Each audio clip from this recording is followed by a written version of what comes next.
Hello friends, आज के class में हम लोग देखने वाले हैं D pi and P pi bond और इसके डिटेल में एक्सप्लेनेशन। तो आइए स्टार्ट करते हैं आज का क्लास। आज के क्लास में हम लोग देखेंगे अच्छे से कि डी पाई और पी पाई बॉन्ड क्या होता है। फ्रेंड्स, जनरली हम लोग देखते हैं कि जो डी ऑर्बिटल कक्षक होता है उसमें कितना कक्षक पाया जाता है 5 और पी में कितना कक्षक पाया जाता है 3। तो इसी को कंबाइन करते हैं तो हम लोग को डी पाई पी पाई बॉन्ड का फॉर्मेशन होता है। जैसे कि आइए स्टार्ट करते हैं अभी इंट्रोडक्शन के बारे में। और इसका आंसर, जब किसी अणु में एक परमाणु का डी उपकोष तथा एक परमाणु का पी उपकोष आपस में पारस्परिक अतिव्यापन करते हैं तो क्या होता है, तो पाई बॉन्ड का निर्माण होता है। फ्रेंड्स, क्या होता है डी पाई और पी पाई में? डी पाई जो होता है यह 5 कक्षक का होता है, जबकि पी ऑर्बिटल होता है वो 3 कक्षक का होता है। तो ये पार्शियली अतिव्यापन करते हैं क्योंकि यहाँ पर डी ऑर्बिटल होता है ये इस टाइप के रहता है, ये पी ऑर्बिटल जो होता है वो इस टाइप का रहता है, इस टाइप का पी ऑर्बिटल होता है ये इस टाइप का होता है। और जबकि डी ऑर्बिटल होता है वो क्या होता है, इस टाइप का कुछ होता है। ये होता है डी ऑर्बिटल, ये होता है ये डी ऑर्बिटल। इतना हो गया। ये 5 कक्षक है तो क्या होता है, यहाँ पर ये एक इलेक्ट्रॉन, यहाँ पर ये ऐसे करके ये दोनों पार्शियली अतिव्यापन करते हैं, यहाँ एक दूसरे से ये पार्शियली अतिव्यापन करते हैं। तो इसी को हम लोग क्या बोलते हैं, डी पाई पी पाई ऑर्बिटल बोलते हैं। तो अब देखते हैं, जब किसी अणु में एक परमाणु का डी उपकोष होता है तथा एक परमाणु का पी उपकोष होता है, आपस में पार्शियली अतिव्यापन करते हैं तो पाई बॉन्ड का निर्माण होता है।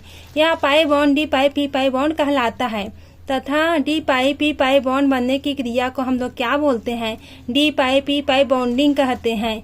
जिन अणुओं में डी पाई पी पाई बॉन्डिंग होती है वे अणु क्या होता है, सामान्य अणुओं की तुलना में अधिक स्टेबिलिटी का होता है। एग्जाम्पल के लिए होता है H2SO3 और H2SO4, H3PO3 and H3PO4 and SO2 और ये SO3 और ये BF3 आदि इत्यादि होता है ये। अब हम लोग देखते हैं condition for D pi P pi bonding का हम लोग कंडीशन देखेंगे कि इनका कंडीशन क्या होता है।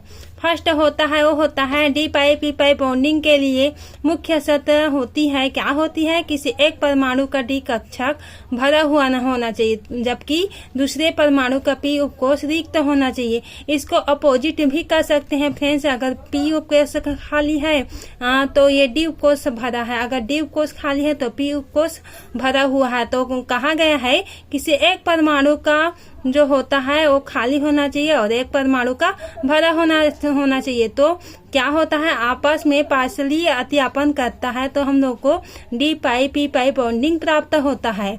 और सेकेंड क्या होता है, सेकेंड में होता है डी उपकोष तथा पी उपकोष में पार्शियली अतिव्यापन होना चाहिए। डी उपकोष पी उपकोष मैंने फर्स्ट ही बताया था फ्रेंड्स कि डी उपकोष और पी उपकोष में क्या होता है, पार्शियली अतिव्यापन होना चाहिए, ये जरूरी होता है, ये एक दूसरे को ओवरलैप कर लेता है, इसी को हम लोग अतिव्यापन बोलते हैं। डी उपकोष तथा पी उपकोष की सममिति तथा पी उपकोष की सममिति समान होना चाहिए तथा अतिव्यापन के लिए अनुमति देना चाहिए। मतलब यहाँ क्या होता है फ्रेंड्स, इनकी सिमेट्री होता है वो सेम होना चाहिए। पी जो ऑर्बिटल होता है और डी ऑर्बिटल होता है उनकी सिमेट्री सेम होना चाहिए, तभी ये क्या होता है, अलाउ होता है, क्या ओवरलैप करने के लिए ये लोग अलाउ होते हैं। तो ये होता है पी ऑर्बिटल और पी ऑर्बिटल ये आपस में अतिव्यापन करता है। तो यहाँ पर क्या होता है, इस तरह से ये एक दूसरे में कनेक्ट हो जाता है।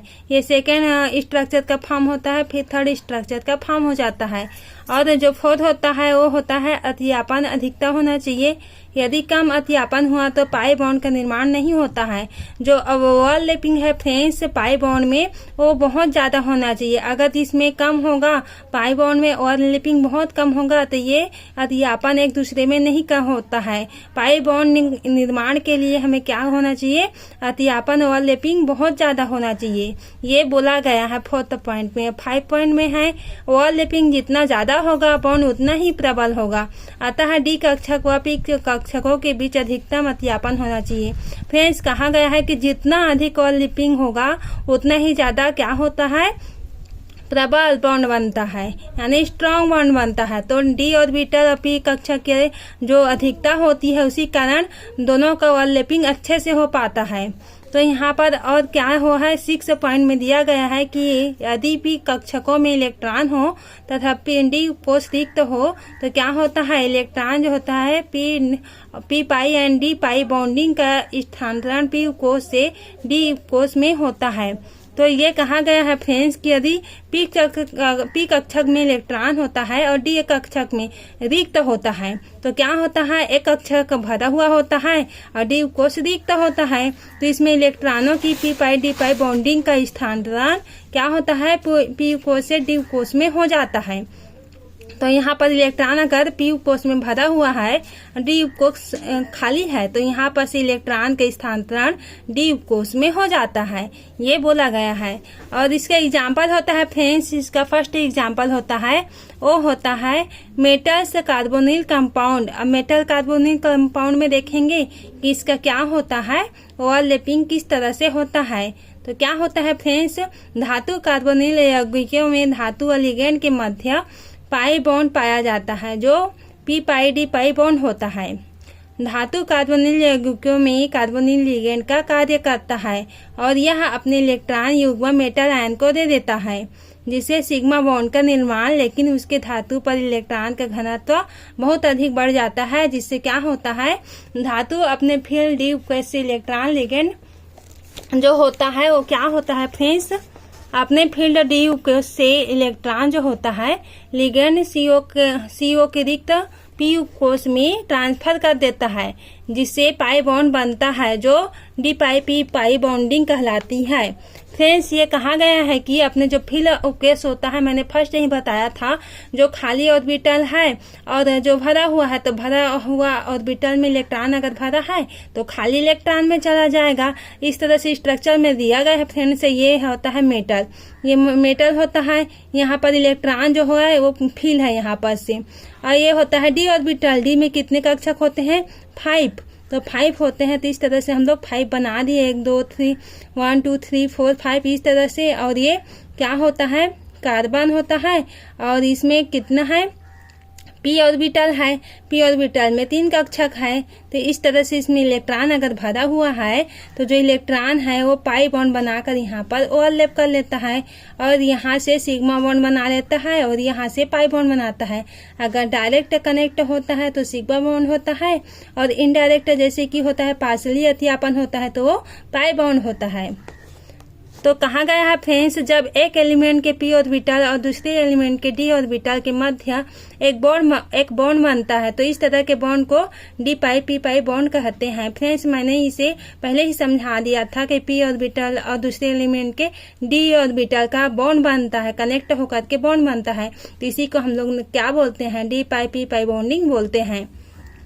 हैवियर नॉन ट्रांजिशन एलिमेंट आपस में पाई बॉन्ड बनाने की कम प्रवृत्ति रखते हैं, लेकिन वे बाहरी डी ऑर्बिटल का उपयोग करके ON2 जैसे एग्जाम्पल है हल्के तत्व के साथ पाई बॉन्ड बना सकते हैं। इस तरह के बॉन्डिंग को डी पाई पी पाई बॉन्डिंग कहते हैं।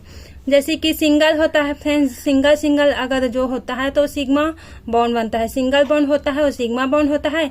जबकि डबल बॉन्ड होता है क्या बनता है, सिग्मा पाई बॉन्ड बनता है। ट्रिपल बॉन्ड होता है तो सिग्मा 2 पाई बॉन्ड बनता है।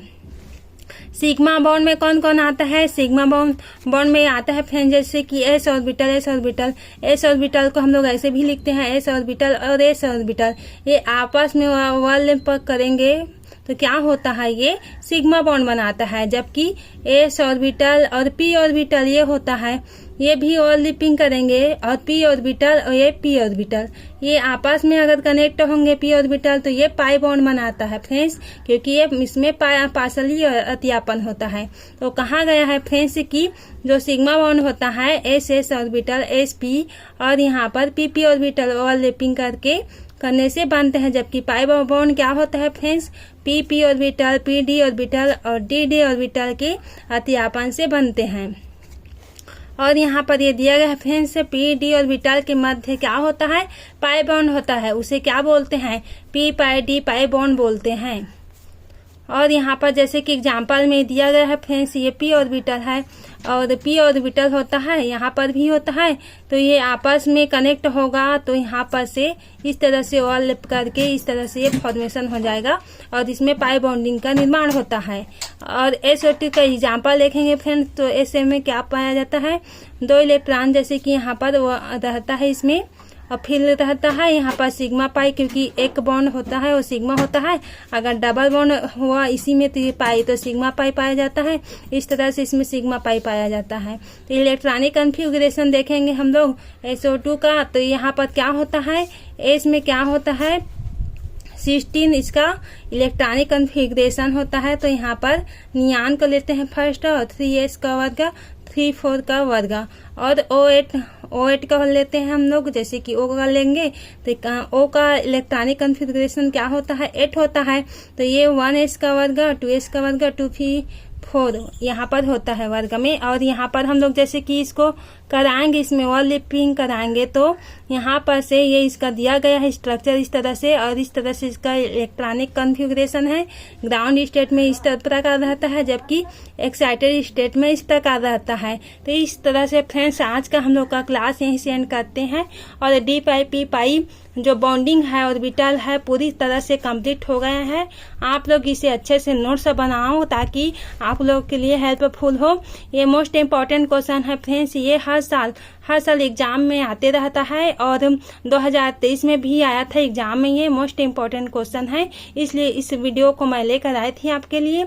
अगर ये वीडियो आपको ज़्यादा से भी पसंद आया हो तो लाइक करें और अपने दोस्तों के साथ में शेयर करें। Thank you.